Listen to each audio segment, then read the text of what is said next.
10 kwamba jipange. Ingebaki hiyo miaka 10 kisha na bado hujafanya kitu. Ukiamua kufanya kitu, fanya, kwa sababu Mungu amekupa maarifa. Na tunao ujasiri katika kwamba tunayaweza mambo yote katika yeye atutiaye nguvu. Tulio kwa Yesu tuko salama.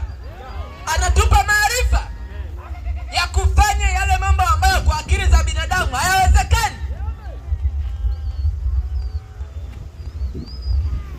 Kwa sababu mwenye maarifa tunaye mioyoni mwetu.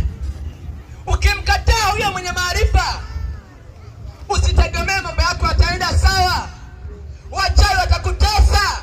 Kila siku utaota huko mapangoni.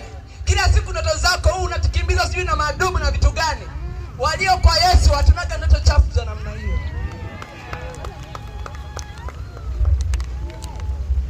Utakaa unaota kila siku kwamba bibi yangu anakuita. Bibi yako ameshakufa kitambo. Anakuita wapi?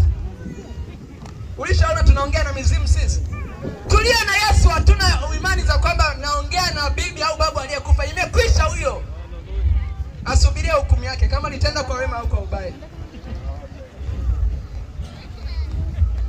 Sasa kwa kukosa maarifa tunao watu hata wa namna hii. Tunaingia makanisani lakini anasema mimi bibi yangu aliniambia nifanye. Bibi yako tuna muda mrefu tumemzika. Halafu nasema nakupa maagizo ya wapi? Ni kwa kukosa maarifa.